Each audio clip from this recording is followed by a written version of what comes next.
Wrestling with Egos. Acknowledge me. No. Yes, ladies and gentlemen, we are talking about Roman Reigns tonight. We are happy to do it, even though all these fools in the cameras are saying no, they're not going to acknowledge me. I know the general public out there will, because you can find us in a lot of places so that you can acknowledge us. You can find us on iHeartRadio, Spotify, YouTube, Anchor, Amazon, Apple, and Google. We are the Lean Mean Wrestle Talking Machine. We are Wrestling with Egos, and we are here with the Fearsome Foursome tonight to talk about this title reign of Roman Reigns and how it's going, and more importantly, how it might end. Welcome into the show, K.D. Hinken from Birmingham, England, across the pond. Welcome back, good sir. Whoa. Time out. How did I not know you were from Birmingham? He told us. He did? He told us last week. Sorry, I'll just switch over my camera. I don't know what's happening. Well, I'll figure that out. But yeah, I'm from the same place as Pete Dunne. Oh, Butch. Sorry, Butch. Wow. Oh, we can save $5 off. Hey, yeah, you can see £5. Get it right, Brian. He's across the pond. They have a different currency over there. £5 off. So, Wrestling with Egos fans, if you screenshot that coupon, I don't know what it's going to save you £5 on. Maybe a shrimp dinner, maybe you're composting for the spring season, maybe. But get in on that deal. Thanks to our sponsor. Can we just go really stereotypical and go, it's £5 off of fish and chips? Probably. Dude, hold on. We need to go back for a second. Fish and chips, I'm sorry. Let's break this down. Fish and chips are Greek. They are not English. You want to know what is English? What's English? English is waiting in queues for no reason. That is English. English is drinking tea. Even if you don't like tea, you drink it anyway. Because that's what you do. That's English. I'm trying to think of anything good that English people do. Bangers and mash? That is amazing. I'm not going to lie. Yeah. We also put our parliamentary members into the jungle. That's also something we do. There's some members of the United States branch of government that need to be sent off to a deserted island, and we do not mean the island of relevancy. The island of please get the hell out of Washington, D.C., maybe. Anyway, moving right along, we have got a hell of a show tonight. KD, Brian, Isaac, myself. Again, welcome. Let's have some fun because we are talking about the historic. Does anybody have a day count on this? I wrote down, 800 plus. 800 plus day title reign of Roman Reigns. Wow. So I was reading this list off to a friend of mine earlier in the week. Bob Backlund, Pedro Morales, Hulk Hogan, Bruno Sammartino. Those are the only 4 people in WWE history who have had a singular, longer title reign than Roman Reigns. Keep in mind, with the exception of one of these title reigns, the 4 of us were not alive. Yeah. No, sorry, 2. Backlund's ended in the early 80s. Never mind.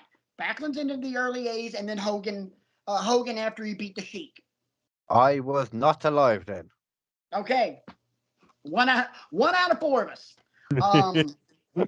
But to put it in perspective, Cena never had a title reign longer than CM Punk's, and CM Punk's was only 400 days.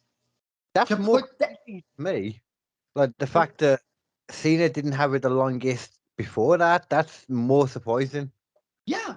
He never once had a title reign that lasted a year. He had one that was close, but never beyond a year. CM Punk's was 430 some odd days, if memory serves correct. And we're now looking. Oh, thank you, Brian. And burned into the back of my head. How much was it? 434 days. Okay. And Roman's is almost twice as long as that. Put that into perspective. They don't say the number enough, because I didn't realize the number was as high until you said it. I knew it was high, obviously. Right. But... To put this in perspective, before we really get into it, the date was August 30th, 2020. We are balls deep in the middle of a global pandemic, boys and girls, when Roman Reigns defeated the Fiend and Braun Strowman in a no-holds-barred triple threat match at Payback to win the Universal Championship. He's gone on to merge it with the WWE title since then, but it all started August 30th of 2020. That's crazy. Again, to put this in perspective, here are some things that happened after Roman won this title. Okay, let's do this. Cody Rhodes returned to WWE. We got out of a global pandemic. We've had two Olympics, a winter and a summer. We're about to have a World Cup from AEW. Huh? CM Punk came and went from AEW. CM Punk came and went from AEW. The Atlanta Braves won a World Series. We've only heard about that a gajillion times on this show. I was about to say we had a Eurovision football win, but let me speak American. We had a Euro soccer win for England. No, you can call it football because let's be honest. You know, yeah, it's almost as if we think of the sport as if the ball touches your foot, it should be called football. I know, right? And that's my problem. I mean, no, if we're talking, soccer and American football, no, it's football and American football. Especially when I'm talking to someone that is definitely a football fan. And I have more of appreciation for the athletes that play football than I do any NFL or collegiate football player in the U.S. because those guys don't stop. Anyway, we're talking about the World Cup, and we need to get back to the tribal chief. In one word, and I'm going to start here, and then you guys go. One word to describe Roman's title reign.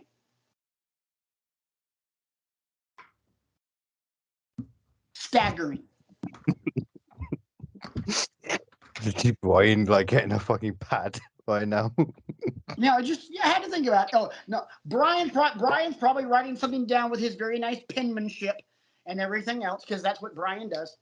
But no, to me, staggering because we've never seen anything like this. We've never seen anything this dominant. Where it's when Roman loses, even if we see it coming a mile away, we're going to be shocked by this. So we're in that territory. We could see somebody coming a mile away, coming at WrestleMania, and okay, it's gonna be them. They're gonna beat Roman at WrestleMania, and then it happens. We're still gonna be sitting there I can't believe they did it. I can't believe. Rude. Nice. The reason. Nice. Excuse me, guys. I all of a sudden have a cough I can't shake, but we'll work through it. The reason I say shrewd is I'm not questioning the chops of Roman because Roman has put in the work to change around what he was doing before when he was getting booed out of the building everywhere he went. But I've never seen somebody work less at being WWE Undisputed Champion than Roman. because you look at the small Oh. army that he has with him now. Not the Lesnar? Brock matches and all that notwithstanding, but he gets Paul Heyman. You know, they cut that reveal backstage where he's sitting in the couch with Paul Heyman. Great reveal as well. He flips Jey Uso. Yeah. You know, Jimmy comes along with him. Then you have the honorary Uso, Sami Zayn, and you have Solo Sikoa. How is anybody supposed to compete with that? You have brains, you have intelligence, you have the brawn, you have the psychology, you have... I'm trying to think of another multi-layered, arsenal of a champion, and I'm having a hard time thinking about it. Where I plan on going with this discussion tonight is who are the logical choices to dethrone him, and how does that happen? So I have a little list here, and I guess the question I'll put out there. Actually, I'll back off a second because Isaac and KD still have to give their words. I'm so sorry. I'm bogarting the discussion. Where the question's going, and I think I know where it's going. I'd rather hear Isaac first. Okay. My word is a little slanted. And the reason being is that, yes, I'm not going to deny Roman Reigns and what he's done over the past 2 years. Not going to deny that. But half of his competition got let go, too. And we also need to sit here and acknowledge that. Yet, really, they let Braun go. They let Bray go. They let everyone that was Cesaro go. They let right. We know this, but at the same time, for you to say it's slanted, I disagree with that, because if it's slanted, that's done with a purpose. The fact that the competition was let go, that's just a part of the business. That wasn't a byproduct of Roman's championship reign. Oh, let's get rid of these guys so we don't have anybody that we need to worry about the fans getting behind. That wasn't, there were lots of other stupid ass reasons for that 100 and some odd people being let go. But Roman's title reign was not one of them. If you want to see slanted, look at political coverage on election night of the United States. If you want to see slanted, you're not looking at Roman Reigns' title reign. Roman just worked with what he had to work with. It's like, any collegiate football team, that their conference sucks ass, but they're a really good team, and they still managed to win the college football national championship. Oh, well, okay, they didn't play anybody in their conference. Yeah, but guess what? They still won. And they won, and they worked with what they had to play with. So I disagree with that one. I mean, I'm not going to lie. I'm going to wait for him to finish the point before I disagree. But I still say that there has to be, when you think of Roman Reigns, you think of the feuds that he's had over those 2 years. It's been Brock Lesnar once every 4 months. And I know exactly what you're saying. Just been different. I don't see it that way, because I'm gonna sit here and I'm gonna still say, well, to make him the great champion that he is, he needs to have a legitimate feud with somebody. That not just over once every 6 months. So when Brock Lesnar comes back, he beats him up again. Oh, Isaac, you're about to hate me. I have a feeling you are really about to hate me. Well, I think I know where Yeah. you're going with it, Patrick, because I'm scrolling through this list you sent me, and I think Isaac might be just forgetting some of these feuds, because when you go back and you look at it. No, but no, hold on. Before you say that, though, before you get into the meat of the name specifically, I don't think that's the important part. The important part is how you remember it afterwards. Like, with the exception of Brock Lesnar, there's been no real notable feuds in regards to how they built it up. They were very few and far between. There was Cesaro in there. There was a Mr. Kriego, get him. If you can't remember it sight unseen, that's one thing. But if you look at this list that young Master Swafford has so graciously provided us with, you're like, oh yeah, because I can think of 4 right off the bat that had meat on the bone. 2 of which happened during the pandemic. First one is Jey Uso. There was so much meat on that bone to elevate Jey to a point where nobody thought he could get because they pigeonholed him. You're a tag wrestler. That's what you do. You go out there with Jimmy, and you have 5-star classics with the New Day and the Wyatts and all that kind of stuff. But working with Roman and really going into deep water with Roman, that's one of the first examples of pandemic wrestling where I actually felt something. Because the Thunderdome to that point had been antiseptic was the word I think I used on the show once. Good word for it. But that Hell in a Cell match and that Last Man Standing match that they had, I mean, I felt like I was in a family psychology session. You know, the way Roman was working, the way Jey was reacting to it. So we'll start there. And then you keep scrolling. Kevin Owens. That was a wonderful. 3 straight title defenses with Kevin Owens, which, by the way, turned straight into 4 straight against Bryan Danielson. Yep. By the way, they're in Roman Reigns' title reign. There are more matches that feature Bryan Danielson as an opponent than there are matches with Brock Lesnar. Really? Yes. Yeah. 4-3.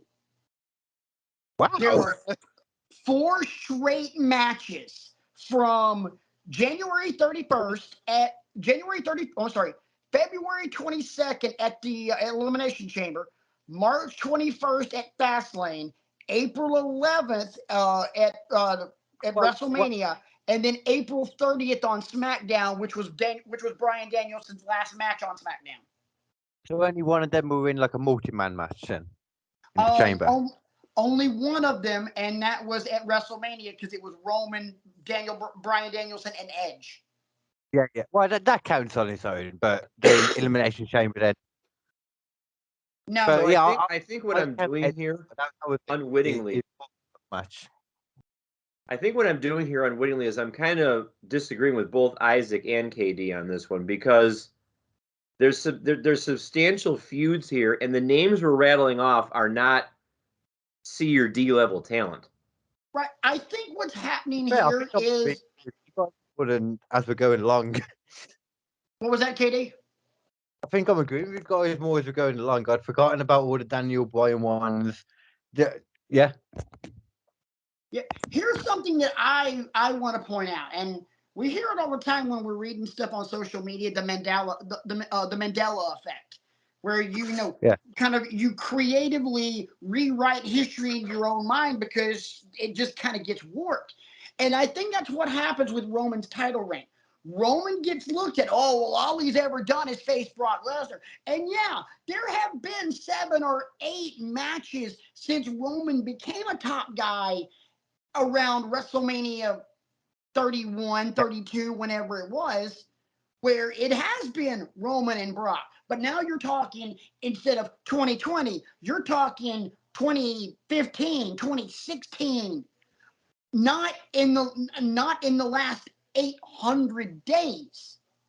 So he's getting shit, in my opinion, getting shat on a little bit because of his past feuds with Lesnar as opposed to what's happening right now. I'm not going to lie, despite the idea, like, thinking at the beginning when you were saying that with Brock Lesnar, like those kind of things, I still think Brock Lesnar's been, that Roman Reigns has been the best champion for so long. Like one of the peak champions. If he was on both shows, he'd be perfect. I 1000% agree with that. I think the biggest disservice that they've done with Roman is not have him primarily as a SmackDown exclusive, which I have a massive problem with that. If you're going to put both titles on the man, then he's got to pull double duty. That was probably like a Vince contract, and Triple H just kind of got it, so he's just kind of dealing in the same way with the Money in the Bank, Right. he's kind of dealing with it. Well, because if you look at the vast majority of Roman's title defenses, they've been against SmackDown talent. You get a Lesnar, you get a Seth Rollins. That's about it. I mean, Drew was I'm sorry, and also Riddle. But Drew was SmackDown. Balor was SmackDown. Obviously, Jey Uso, Edge, Rey Mysterio. Well, Rey Mysterio was Raw. This is just an issue with WWE in general at the moment. Most of the main stars are on SmackDown. Oh yeah, well, how can they not be? Especially when Fox is paying them $2 billion. Exactly. I would front load that show like a son of a bitch. I mean, but when you look at it in the microscope, my opinion, too much, Isaac, kind of circle back to what you said. I think it's very unfair to just start with the Brock Lesnar discussion, because Brock is, in terms of this title reign, the weight that Lesnar carries in this isn't nearly as massive as some of the other really meaty storylines that he's been in. The storyline that led to the formation of the Bloodline, when he had Jey Uso in the Hell in the Cell and ended up choking out Jimmy just to be able to get Jey to say, "I quit." Then the creation of the Bloodline, the Edge winning the Rumble that year and setting that up, and then Bryan Danielson getting involved and using that as his exit, and then Finn Balor. Keep this in mind. As far as the matches that Roman has had, and then from a physical standpoint, Roman's had his ass kicked a hell of a lot more in other matches. But that match in Columbus against Balor at Extreme Rules, with Balor as the Demon, they had these fans with both fingers up the nose, just leading them on and making them think that they were that close to Finn coming off the top rope after that resurrection thing, which I was at that show, KD. That place freaking came unglued. I'm sure it did. And then the ring broke, apparently. Yeah, I purposely didn't bring that one up for that reason. Oh yeah, I know. Yeah, Brian gets heated about that one, but that one still pisses me off. And then die flat on your ass.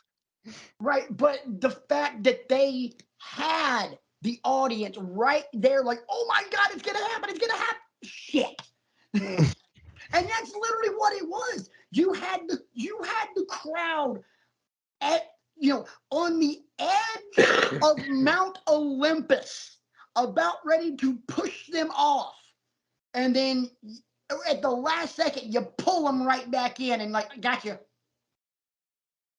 I mean, you're about to take them on the mother of all free falls, and then you just pull the rug out from under them. Which, as a Balor fan myself, Brian's a much more larger Balor fan. But as far as that crowd reaction, that might have been the biggest kick in the nuts that we've had throughout this entire thing. So I found all of that to be just gripping. Keep on going. I'll be back in a second. Right. Brian's got to go potty. I don't know if he's got to go potty or not, but that's the excuse I'm going to use, because that's the excuse I always use. So I was just looking at my phone. I was thinking, who's messaging me while I'm trying to do a podcast? Who's messaging me? Oh, the people on the podcast. Yeah, it's us. See, Brian's a lot more discreet about it. Brian will message us in our group chat. Whereas if I've got to go to the bathroom, I'll be like, guys, keep talking. I got to go pee. Yeah, but I need to have a poo. Yeah. I'm like, yeah, y'all keep talking. I can listen. I'll have the volume turned up on the phone. I'll go take care of the thing. Yeah. Anyway, moving right along. Isaac, I'll start with you on this one since Brian's kind of stepped off and I didn't really know what direction he wanted to go. So here's the direction I'm going to take it to begin with. What do you think of these matches that Roman has had as a championship defense? One, was there a match where Roman should have / could have lost it? And if the answer is yes, which one? Be thinking about the answer, Katie, because you're next. Should have. Should have or could have. Okay. You know, kind I'm of. with you. Yeah, I'm with you. I'm bringing up his name one more time. When they had Brock Lesnar versus Roman Reigns, and they lifted up the entire ring, I thought that was just too wild and crazy and nuts and everything like that. I know I'm bringing up his name a lot of times tonight, but my answer to who's gonna take him out will make you think. That's all I can say. Well, But that's the match I kept thinking, this is something else is going to happen. You generally do bring up Brock's name, so I mean it is a go-to for you, but hey, Katie, why is your hand still up as far as the Skype chat? I don't know Skype. How do I get rid of it? I don't. Oh well, screw it. Whatever. I can see It a hand happened. on my screen. I don't know why it's there. Whatever. We're just gonna roll with it. It happened when your phone flipped. No, So it won't be there when we're doing the actual file, will it? I don't know. I don't know if it will or not. And if it is, whatever. I could probably also cover it up with lower third. So I don't. Whatever. Anyway, what would your answer be to this? My answer. Brian, for the record, the question is there a match in Roman's title reign that he could have / should have lost the title? And if the answer is yes, which match? So, Katie, what you got? Oh, sorry. I was just. I don't know about could. I don't know. Should have. I feel like I'm okay with his reign right now. I like where it's going. I want it to carry on. To be honest, I don't. If it could have, I'm going to stop doing this hand now because I'm bored of it. Drew, a Clash to the Castle, maybe. That's the one I would say. But I don't even know if it should. Not a should have. One of the titles, possibly. I heard about a new thing that came out recently about Austin Theory saying that apparently there was supposed to be a cash in where it would be for one of the titles. That seems convoluted to me. Oh God, yeah. Yeah, I don't know how they would have done it, but for one of the titles, maybe. But I don't. If I would rather he had both titles and neither. Now, still. I agree because I think if you just take one of them off, it's kind of like just pulling some of his teeth as opposed to just ending the title reign. It kind of neuters him almost. Yeah. I agree with you in terms of Clash of the Castle and Drew McIntyre. I think that could have been the one, although I don't think it should have been the case. I think the title reign should still be where we are right now. We should still be having this discussion. I think the right booking decision was made. But if there was going to be one, that would have been it for me. Brian. First of all, do you have a nice week? Yes, everything came out that was supposed to. All right. So cheers to that. The timing admittedly doesn't make sense for a title change of this magnitude. But I felt like the match that he had with Seth Rollins at the Royal Rumble at the beginning of the year was a restaurant quality classic. You realize that's the last time he's lost? Yeah. The last time he lost was January 29th of this year, and that was a disqualification. Because he just snapped on Seth. He's like, screw this. Wouldn't let go of the choke. Right. Because there's obviously some meat on that bone too with their Shield days. Oh yeah. Well, remember, Seth came down to the ring that night with the Shield entrance. Right. Oh, okay, yeah, when he had the full get up on as well. Yeah, okay. Yeah, had the black jacket on and everything. Seth is another one who's just in another orbit right now. God. Everything he touches turns to gold. I mean, we say this a lot on this show. It's a great time to be a wrestling fan because there's so many people across the globe who are doing wonderful things. And Seth Rollins, I've discovered and come to appreciate a lot more the mind he has for what he does. It's not just a guy going out there and doing, moves and flips and stuff like that, which he's good at too. He's upped his game psychologically and, the mind games and things like that too. So trying to find a less obvious answer, because I was going to say Drew first before Katie beat me to it. Because imagine the crowd reaction. Imagine Drew's reaction, because Drew never got to win it in front of a live crowd. Right. Yeah, exactly. It would have made no sense. Even though he looked down the camera at us at WrestleMania 36 and said, "Thank you so much," breaking the fourth wall, which I thought was a cool moment. But as far as, where it would have made sense, I mean, it would have driven Roman mad to lose to Seth. Oh yeah. So that would be my pick. Even though the math doesn't add up as far as when you would do it. You don't usually see a title change like that happen at a Rumble. No, unless and generally when it does happen, the guy who wins at the Rumble is a transitional champion. They're gonna lose to whoever won the Rumble. But don't get me wrong, that also would have meant Rollins versus Edge, and that was fun. It was. Anyway, Brian, where did you want to take it from here? Because obviously, I kind of took the steering wheel when you stepped off to go have your potty break. Here's where this discussion turns for me. Okay. We need to stipulate right now what we think is going to happen at WrestleMania. If you had a gun held to your head right now and you had to say yes or no, are those two wrestling each other at WrestleMania? Yes. What would you say? Because that informs this discussion, because obviously that title is not going to change hands at WrestleMania then. No.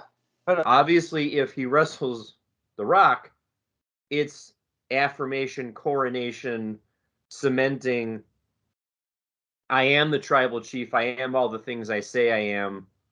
I took care of all the challengers at this point. And he can come out the next night on Raw and he can cut a promo and he can just list the litany of people that he's beaten. And I beat my Hollywood cousin on to top it all off. So if we all think it's going to happen, then I put out there that it makes sense to have the title change happen at SummerSlam. You're not going to make me wait a whole nother year to do it. So I'm just going to throw a name out there. I have a feeling you're about to drop the same name as me, and I'll point at the camera again if you do. I'll start with the softball. Royal Rumble comes around. We're having the Rumble. 29 guys out there, we're mixing it up. We're throwing haymakers. There goes somebody. Rumble works. Are you sure that's how a Rumble works? You're throwing haymakers or mixing it up? We're the people throwing If you're sure, I'll go with it. I'll go with it. Number 30. Wrestling has more than one royal family. Nope. That's the softball. For me, I think because it's for a couple of reasons. Cody is fresh. That matchup has excuse me, has never really happened before. Wow. Cody takes my breath away too. I understand. I get it. His eyes are really, really dreamy. They are very blue. So Brian, while you're Look while quick. you're struggling there real quick, let me interject my opinion on that. I agree with you, and I sorry. don't at the same time. I do think the answer is Cody. But if we're going Roman and Rock at WrestleMania, you do not bring Cody Rhodes in at the Royal Rumble. He doesn't even make an appearance. Wait, When does Cody Rhodes show up? The night after Mania. are we talking this WrestleMania? Yes. Coming up. Okay, no, in that case, no, ignore Cody. Cody shouldn't appear till after. Oh, I agree. No, the Okay. Raw after WrestleMania, at the very end, Roman comes out with the bloodline, pyro. We're going absolutely nuts because it's in Hollywood. It's going to be at Staples Center most likely. You know, big pomp and circumstance. Lights go black. Wrestling has more than one royal family. Cue Kingdom. Cue the Cody Vader. Here we go. SummerSlam. But yeah, if it is Roman and Rock to bring Cody Rhodes in beforehand, cuts Cody's legs out from under him. And you cannot do that. Not if Cody's going to be the guy. Now, if that does happen, I know what Cody also better do. Cody better, by God, bring Pharaoh out with him. Cody better, because Pharaoh's the MVP. I don't care what anybody says. I got a different view. Okay, what's your view, Isaac? I say if they're not gonna be Rock versus Roman WrestleMania, I make the suggestion that it's Roman versus Bobby Lashley. And the reason I say that is because of this.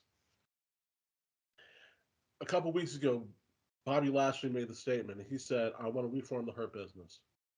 Now, Cedric Alexander, you got Shelton Benjamin, you got MVP, you got Almost. Now, that feud right there goes up against the bloodline. And that right there is measurable against those guys. You're not gonna get MVP and Omos into a Hurt Business Hurt Business storyline alongside Lashley and company, given the history that's happened. I don't think you can do that. MVP could drop Omos because he failed against Braun. He could, and he probably should, really. Yeah, you do have a point about that. Here's my thing, and this is, Isaac brings up a great question. And don't get me wrong, first off, I love the idea of Bobby Lashley and Roman Reigns. Yes, please, that would be awesome. But if it's not Rock and Roman at WrestleMania, then please, wrestling gods, let Cody be okay before the Rumble. Because if it's not Rock and Roman to determine the true head of the table, then the Hollywood ending, like what I did there, the Hollywood ending is Cody. Stayed up all night thinking about that one, boys and girls. No, didn't need to stay up thinking all night about that one. That came to me just like this. Come on, man. Give me some credit. Give me some credit here, man. But no, seriously. He sharpened that pencil. He got that legal pad out. It makes all the sense in the world. If it's not Rock and Roman, then it's got to be Roman and Cody, and that's where Roman loses it, because you've got Roman and he's chasing his own legacy, his own greatness, blah blah blah blah blah. Cody's chasing the ghost of the American dream. Do we know when he's supposed to be clear? We heard when he got injured, 6 to 8, maybe 9 months. That puts Yeah. us at January. Because when was Hell in a Cell? Was it October? No, Hell in the Cell was July? Oh, yeah, shit. that was earlier this year. Because October was Extreme Rules. Oh, yeah, that was last month. Okay, yeah. Okay. I read somewhere this week that he is doing well. Not that he's ahead of schedule. He's just doing well with his rehab and recovery and that sort of thing.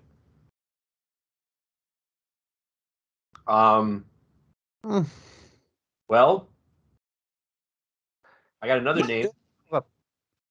He has What's a your powerful neck tattoo, so he could get back. What did you say about his neck tattoo? He has a powerful neck tattoo, so he He could get back. does. I believe him just because of that neck. Maybe that's why I got so broken up earlier. Was just thinking about his neck tattoo. Yeah. Me, you know what got me broken? What got me broken up? Thinking about him taking his jacket off at Hell in the Cell, and his his boobie looked like the color of Isaac's shirt. That was a painful movie. I still don't know how All right, so he did that. Let's talk about this. So one of my really good friends, my friend Michelle, she's a nurse, doesn't watch wrestling. She watches us every now and then, or listens to us while she's at So work naturally, a good because thing we to talk crack. about a wrestling podcast is someone that doesn't watch wrestling. No, she listens to our podcast because we crack her up. Taking the piss, I'm sorry. I mean, so whatever. But I tell all my friends, Katie, I said, knowledge of wrestling is not a prerequisite to watch our show. Just support us. It's all about the algorithm. Yeah, you know, and just like laugh at our dumbasses. Right. Just throw money at us. Exactly. That too. So Michelle listened to the episode right after Hell in the Cell where we're talking about the injury. She looks this thing up on Google and calls me in the middle of the day. What the shit, Patrick? I'm like, what? She's like, that Cody guy you were talking about. I just heard you guys talking about that, and I looked it up. What the hell did he do? I'm like, that was a pec tear. She's like, you know how long I've been doing my job, right? I'm like, yeah, because she's our age. And she's like, that's impossible. I'm like, I can show you the match. It went 20 minutes. It was not a layup. I mean, there's a litany of examples of guys that have done stuff like this. Triple H finishing the match with the broken quad. You know, I mean, I just know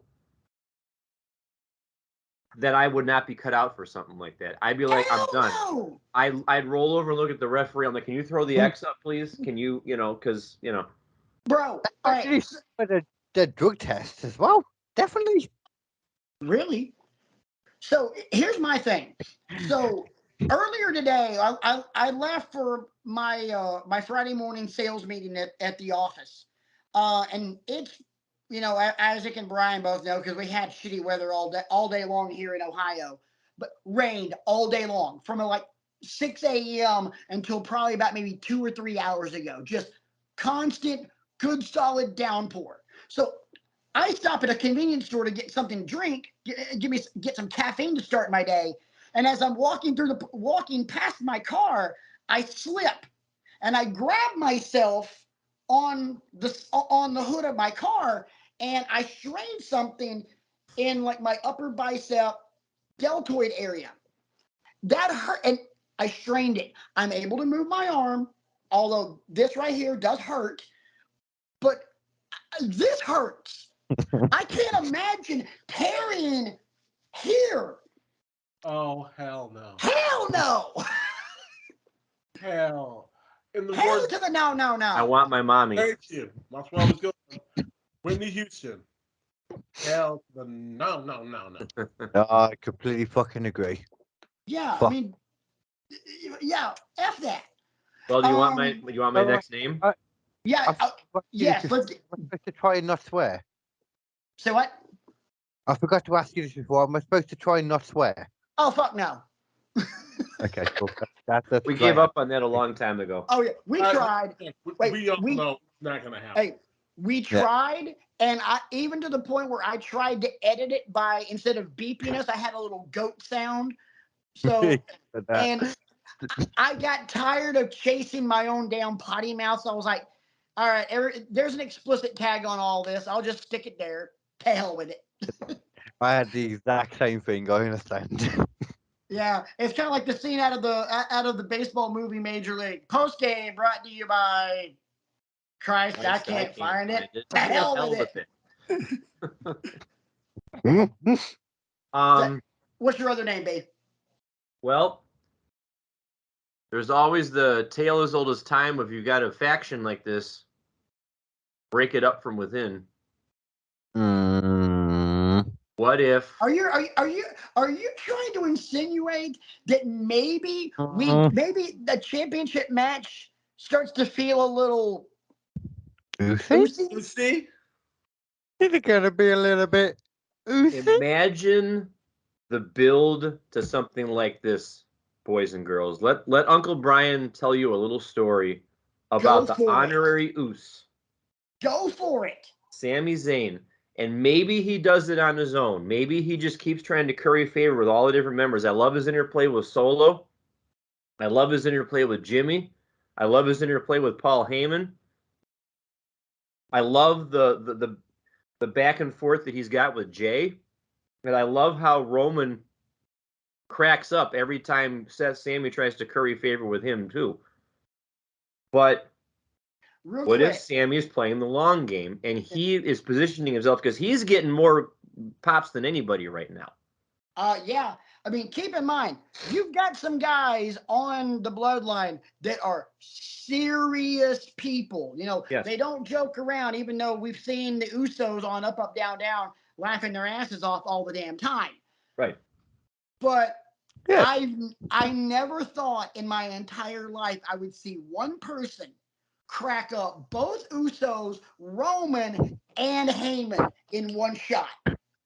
Probably got Solo Sikoa as well, but he was off camera. So he got those four. He got Paul Heyman to crack.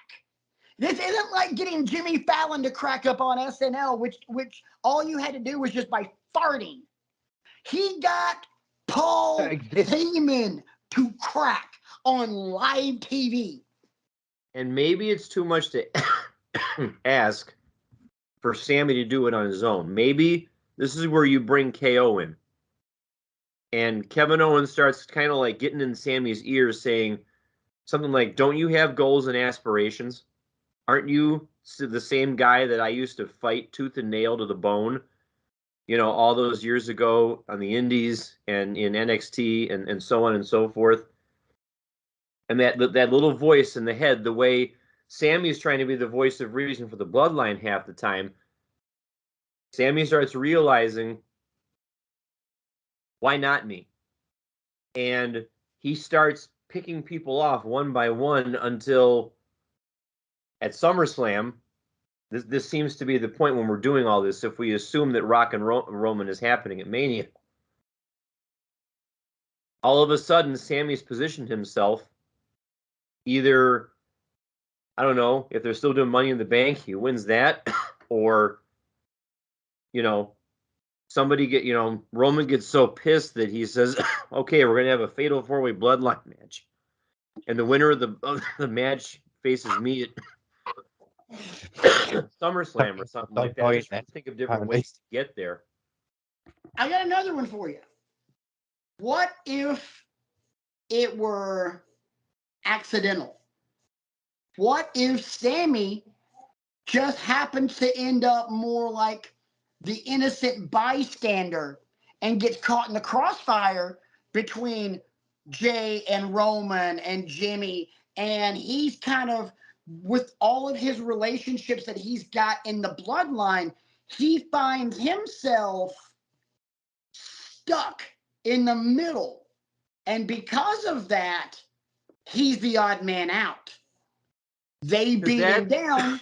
They beat him down much like the Horsemen beat down Sting way back in the day. Yeah. And now you've got Sami and Roman because if you're going to do that to Sammy and screw Sammy over like that, then Sammy's got to go after the head of the table. Because 2 months ago when they did that bit with, why are you wearing our shirt?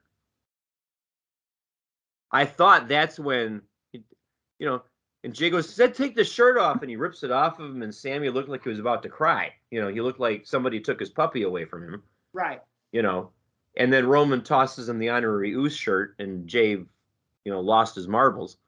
I thought it was going to happen then. Swerve, you're the honorary Uce now. Maybe I'll make him permanent. Maybe I'll make him. Maybe we'll name him Sammy Uso, y'all. So they've still got that card to play if they want. They've still got that whole card to actually like the banishment of Sammy. And now you're ostracized, and maybe that's when you bring in Kevin Owens to like. Nope. Or you don't involve KO at all. No, I don't think get KO involved at all. I think if you're gonna beat down Sammy and you beat him out of the bloodline, it's a one-man show. Sammy at that point's not gonna need anybody. Before you get to that point though, do we feel like Sammy should be, or how does everyone feel, is a better way to put it, about Sammy being the one to take the titles away from Roman? Yes. Yeah, absolutely. 1,000% yes. I don't like to use this argument because, saying he deserves it, doesn't everybody deserve it? Well, no, the answer is no, not everybody deserves it, because how hard do you work? It's obvious that, we talked about comedic wrestlers a while back. Sammy is another one that we could have brought up in that discussion because he's comedic. However, he's using it as a means to serve his in-ring performance. All that time he spent with Nakamura and Cesaro a couple of years back, he wound up positioning himself for an Intercontinental Championship run. He's got that list in the back of his head. I've got my goals and my items that I want to accomplish. And now he's hanging out with the Bloodline all this time. He sees that gold draped around Jimmy and Jay, and he sees that gold draped around Roman. You get a little covetous after a while. There's a word for you. Yeah. So why would he not have designs on the Undisputed Universal Championship or whatever they're calling it now? I still sit here and think that it'd be more interesting to have Sammy have, the Usos lose the tag titles before he goes for Roman than anybody else, because of the interactions he's had with Jay over this past, couple of months. And that would seem like that would be the first thing he would go for, because, just because of Jay and his hotness. I want to say his hot head, but you know what I'm talking about. I know. Right. Would see that would be your first point of view, was get him first. He do be flying off the handle though. Sometimes I don't give a damn what the tribal chief says. Man, that line stopped friggin' traffic. Yeah, Roman's reaction was perfect. Mm. I'm sorry, what? I don't give a damn what the tribal chief said. It's just it's high drama every week with those guys. Yeah. I make it the same way we make it a point to watch Bray in the Funhouse. We make it a point to watch when Roman and the boys come out, because you just never know what's going to happen anymore. Were you guys into the Bray Funhouse stuff as well, then? The original, like, The Fiend and all that? You can go back and watch all the shows from a year and a half ago. So much, in fact, before he debuted, but after it started, there were plenty of times where Brian was like, at first, I don't like this. This doesn't make sense. And I'm like, this is the long game. Bray Wyatt and the Funhouse was Brian's true introduction to going down the rabbit hole. And once we got the Fiend itself, Brian got on board real It took fast. about 6 weeks, KD, but once it happened, like I think it was the first time, like, because the first, like as I recall, the first 3 or 4 fun houses were just this, shiny, happy, oh my goodness, yeah, just and then it started getting dark. Yeah. It started getting ominous and unsettling, and I started, getting chills down my spine, and I was messaging everybody that, that whatever that was, like 5 or 6 in, holy shit balls, something like that, and they're like, "Do you get it? Do you see the light?" And I'm like, "Yes." Yeah. The line from the Blues Yeah, Brothers, "Yes, but Jesus H. Christ, I Yeah. see the light." Our buddy RJ was on the show with us at this point, and RJ and I are screaming at Brian every night. Correct me if I'm wrong. We watched that SummerSlam pay-per-view at your house, right, B? Yes. All right, KD, I'll put it to you. Put it to you this way. Please put it to me. So you watched our show before you started joining us. I would probably bet that you would be surprised to know that there were points where all 3 of us were completely speechless. Yeah, One of those moments would be. considering, you know what? Normally, I would say yes, but considering the content the WWE has been putting out over the last 3 years, no, I would not be surprised at all. That you could have. There were 10 people in Brian's living room that night. You could have heard a pin drop. What was it? Nobody spoke for the entire entrance. I forget who even wrestled that night, but Balor.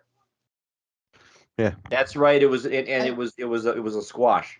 And I'll tell you the exact moment in the entrance, somebody made a sound because it was me, an audible gasp A close up of the lantern. when you realized that the lantern was his head. yeah. That I was didn't see it. It was just. I'm a huge film fan, and the guy that he had making all this stuff is like a Jason Baker. horror maker. Yeah, for horror Yeah. filmmaker.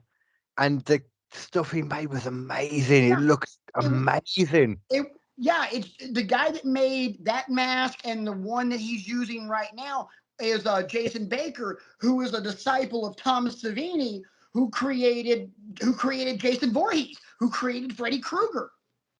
I mean, Tom Savini, as far as like horror and sci-fi makeup artistry, Tom Savini's God. Salam. Yeah, I mean it's. I mean, for me, the what I just had an adjective in my head and it's gone. Sami Zayn bringing it back to this isn't what I was going to say, but it's tugging at your heartstrings. Because we know all of the miles of crap that Sami has had to crawl through to be, and I'll put it in air quotes, accepted by the bloodline, because he's still not all the way in there. Right. You still play the old Sesame Street game. One of these things is not like the other. One of these things is not the same. One of these things, every time they come out. Apparently, that is a lot more regular in America than England, because I have no idea what you're saying right now.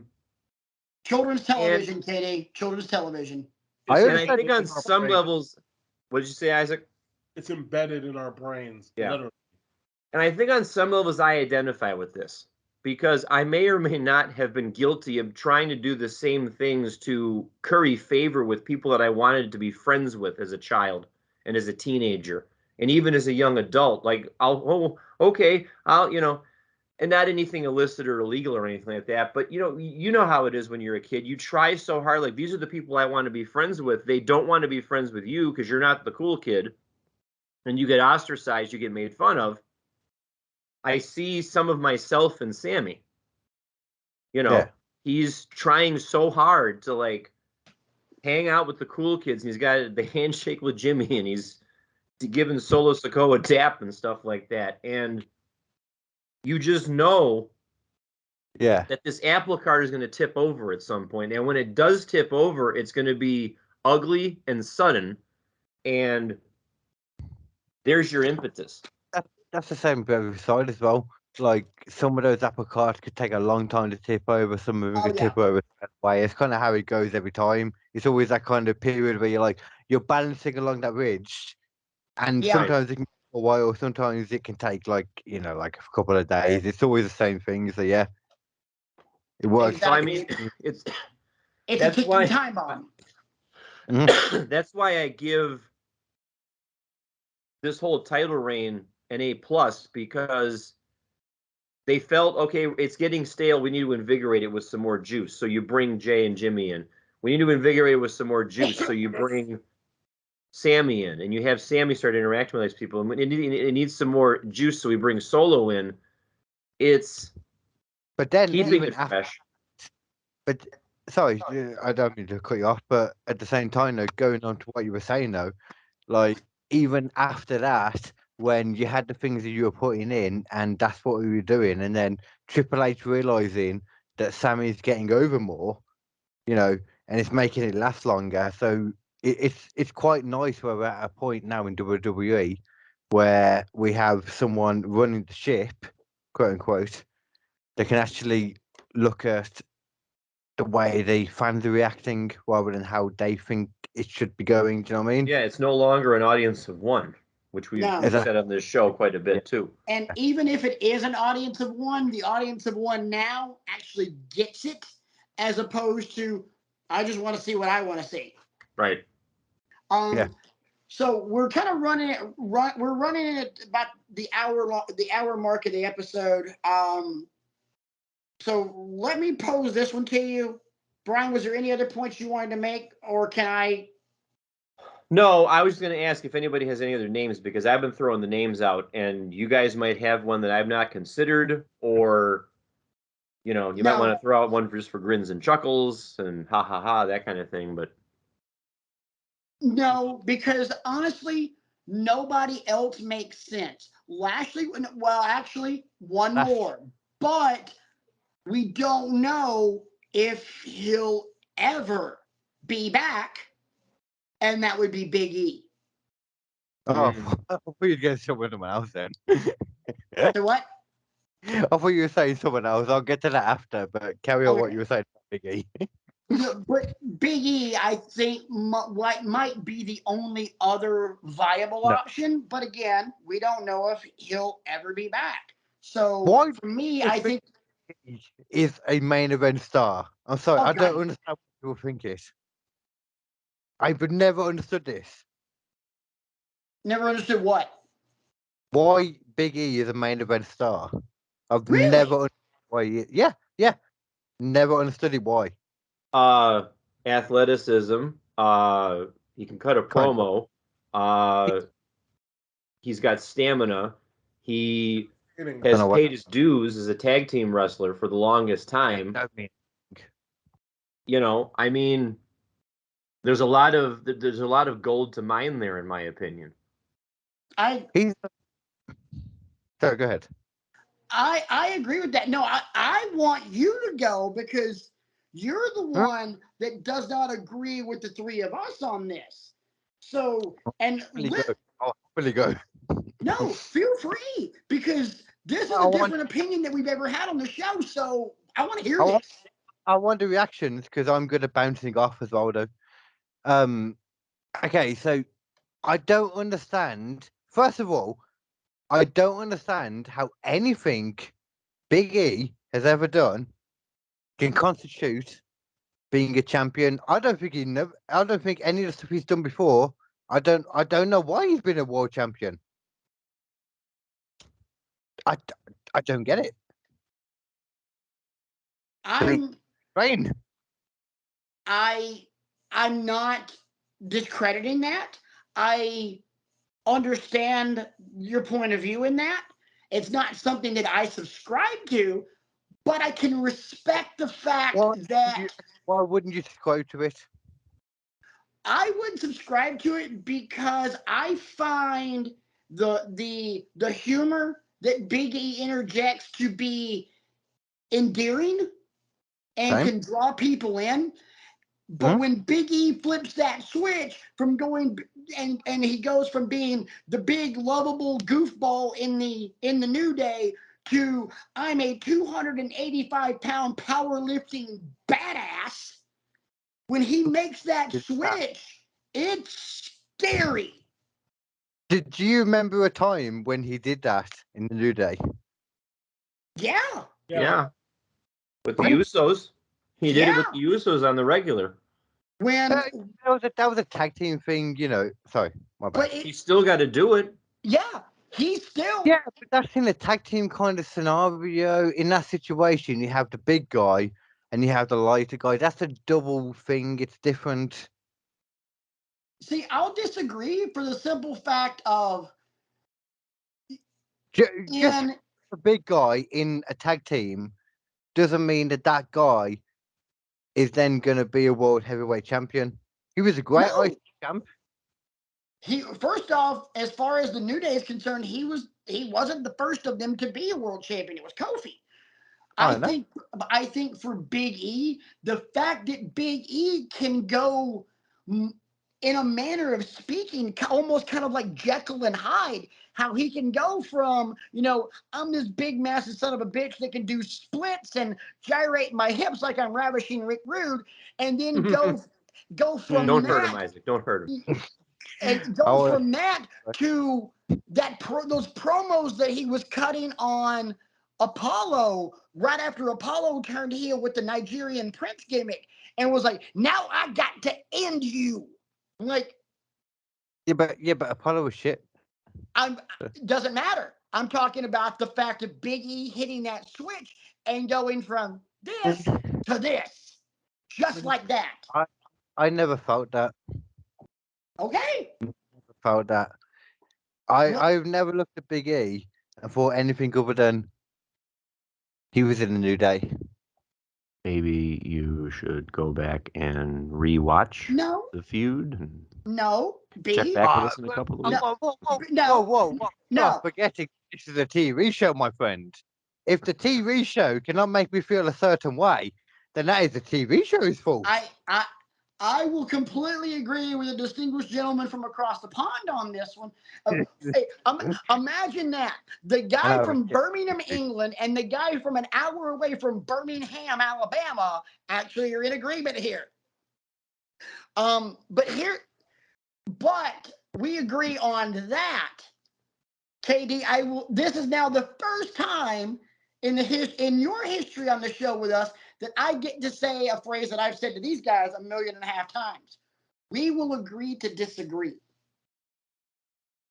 Oh, I thought we was agreeing then. What are you on about? I thought we was agreeing.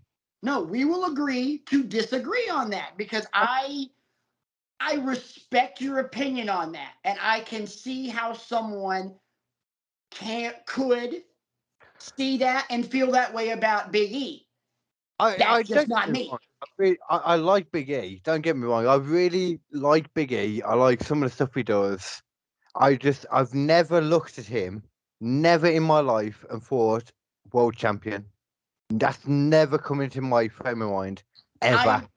I can see that because I had the same. When he won it, and I was saying he shouldn't be a world champion. I had the same reaction. It came to my mind then. I had the same reaction to Bobby Lashley in WWE.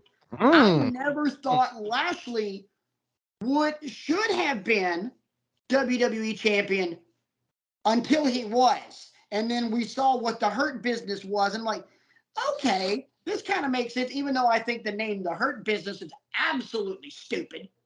That's a good name. I hated it. I hated it. But Katie bought the shirt. He went to WWEshop.com or WWEshopuk.com and he bought the shirt. Yeah. I didn't see Lashley as a world champion. I didn't, even though he's a completely different person now that he's somewhere else, but personally, I thought the singles run and world championship reign of Dean Ambrose was hot garbage. It I was. agree. I thought he was shit. And you know what's the worst part about that? I really like his character. I've always loved his character, but I've always felt there's something missing. I don't know what it is. There's always been something missing. Yeah, and we see all of that now in AEW. They're like, oh, okay, that's what it should have been. No, it's still missing. Okay. It's still missing. Yeah, don't get me wrong. I'm not a massive Moxley fan. I mean, I like him, but even on the AEW roster, which I'm not watching that much AEW lately. This is a different discussion for a different time. But I feel like AEW is getting buckets and buckets of cold water dumped on it.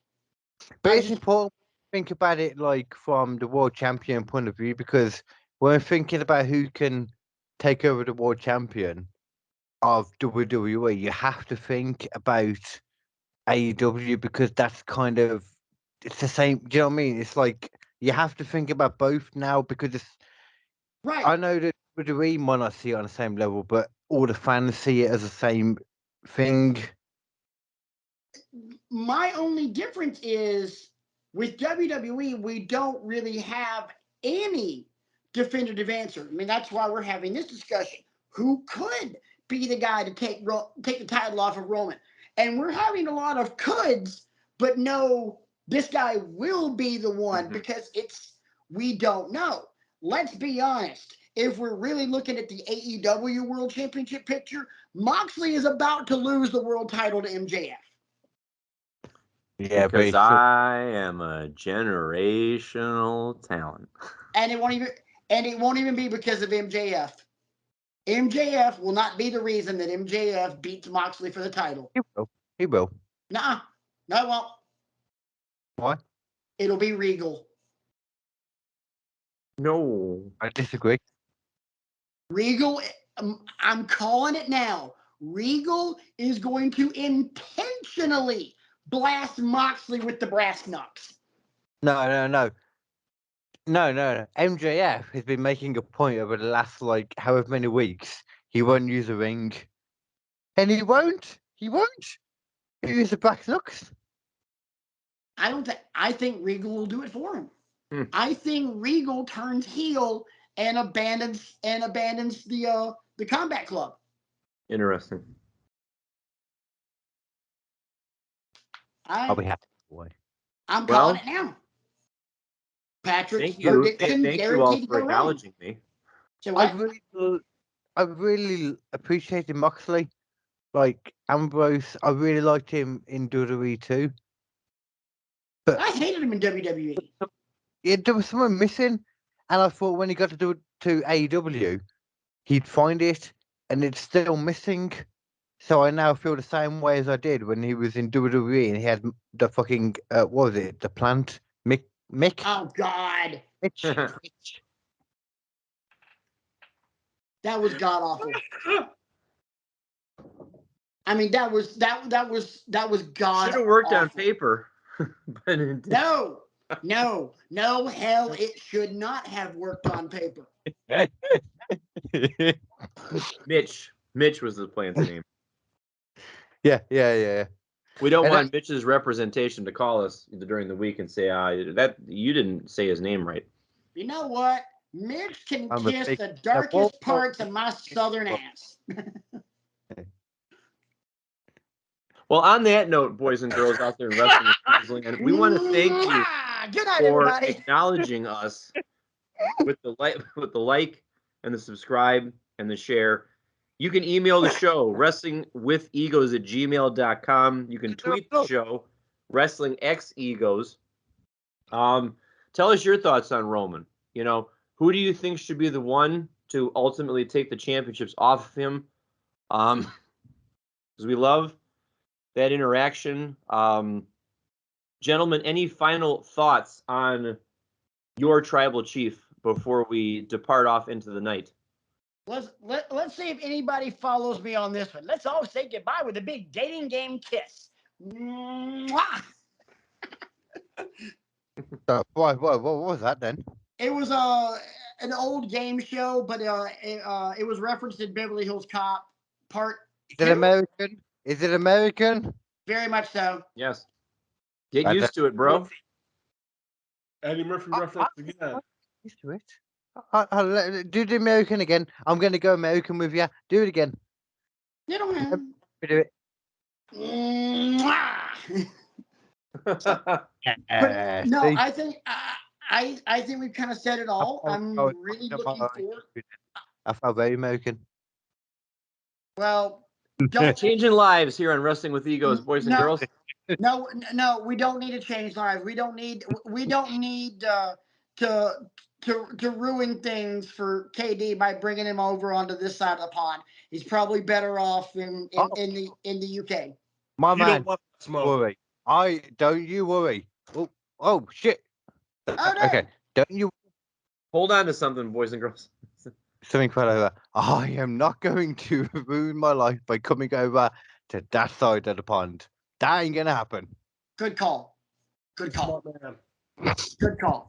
But we have some lovely ice cream parlors over here. You can. They're really great. I'm sure that he can get really good ice cream in England as well. We I'm can. pretty sure. Okay. It's really cold over here, to be fair. It's easy to make. It's really cold over here. See, there you go. I'll take your word for it.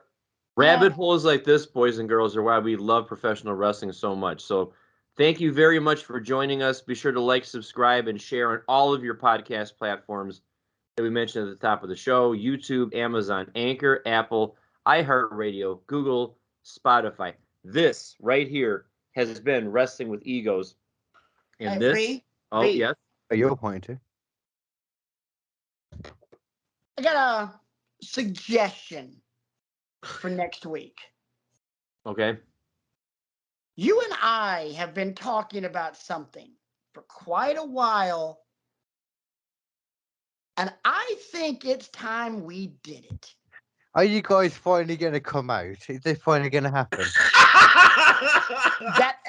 That happened years ago. That happened years ago. Okay, cool. So Brian and I, we agree on a lot of things. Brian is my best friend. And we have had so many great discussions about wrestling, and we agree on a lot of things, except one. Sean versus Brett.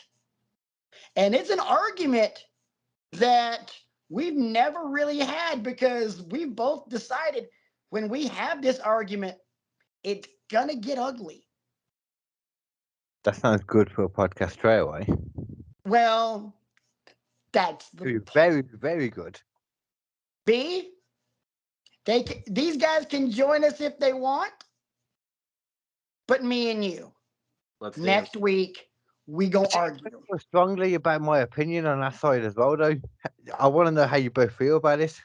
You can totally come. You can totally come on, but just know that B and I are going to be screaming at each other. It's Guaranteed. This is. I promise you. Next week, B, are we doing this? Yeah. I've beat around the bush long enough, so. Brian and I. Well, let me rephrase that. Brian has only been heated at me one time in the 11 years that we have known each other. Next weekend will be number 2. It's going to be fun because I will say this. I am going for the entertainment of all of you. I am going to bring the absolute worst out of one Brian Aloysius Krigo. And it makes topical sense because Survivor Series 97, the anniversary of it just passed, I think, last week or the week before. So November 5th, if I'm not mistaken. So topically, it does make sense to do it around this time. Remember, the 5th of November. Good movie, by the way. Because apparently, many years ago, a terrorist tried to blow up my government. and I care. And they made a really good movie out of it. They made an amazing movie out of it. Yeah, they really did.